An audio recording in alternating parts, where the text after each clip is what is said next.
This is Current Invective. I'm Steve Fournier. I'm in Hartford, Connecticut. It's December 29th, 2021.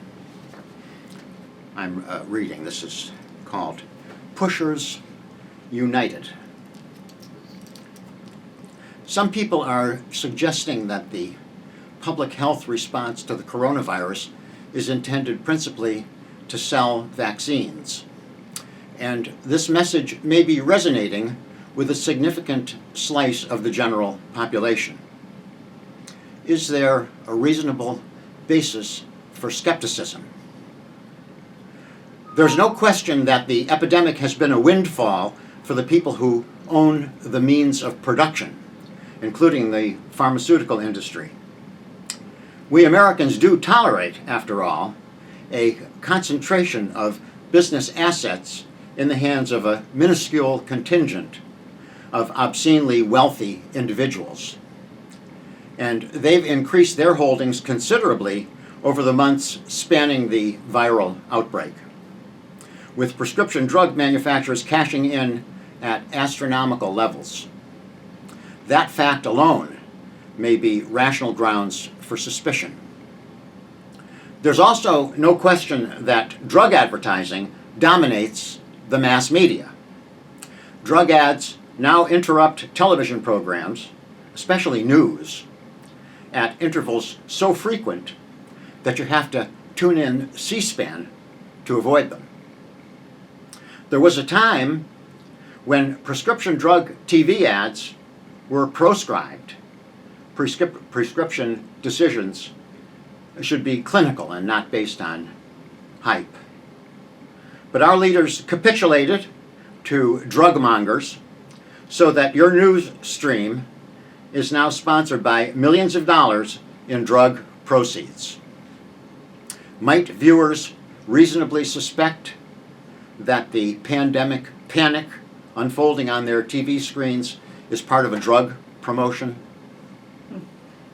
It's also a demonstrable fact that governments, national, state, and local, are not reliable sources of information. If you ever believed there were nuclear weapons in Iraq, or that Russians elected Trump, or that Israel cares about human rights, or that political donations are anything other than bribery, you've probably become a bit more resistant to government lies with the passage of years. People are presented with an arrangement of governments that could have enacted universal, tax-funded health care in response to a public health issue. But instead, they recommended radical curtailments of personal freedom. It's not the sort of advice that breeds trust.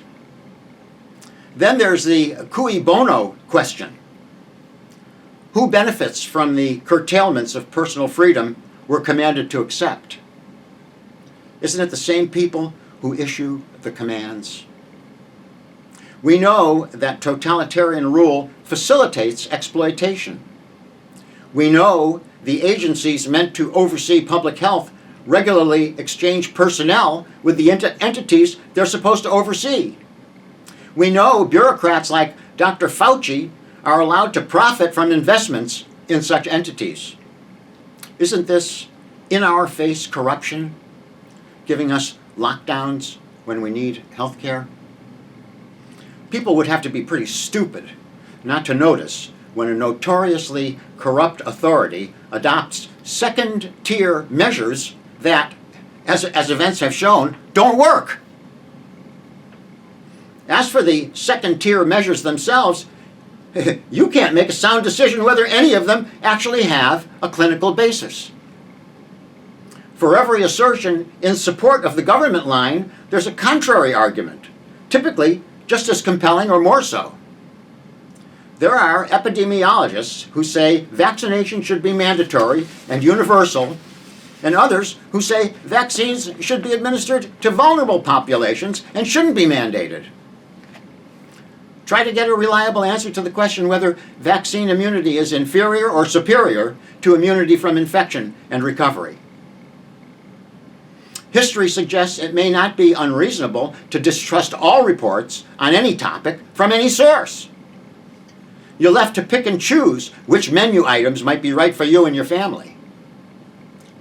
Finally, there's the divide and conquer imperative. If ever there was a force to fracture the peace and justice crowd, this is it. You have your freethinkers, who naturally gravitate to the dissident side of issues, and then you have your humanitarians, who will join a cooperative effort if it looks worthwhile. From the humanitarian standpoint, the uncooperatives look like enemies of the people. And from the free-thinking standpoint, the cooperative masses look like sheep lined up for shearing or slaughter. Pandemic profiteers have combined to bring the natural enemies of wealth and privilege to the brink of civil strife. If you happen to know any street pushers, you've heard them assert that they perform a public service, keeping the junkies from getting sick. Members of the Sackler family, who made a bundle peddling narcotics, plead as much.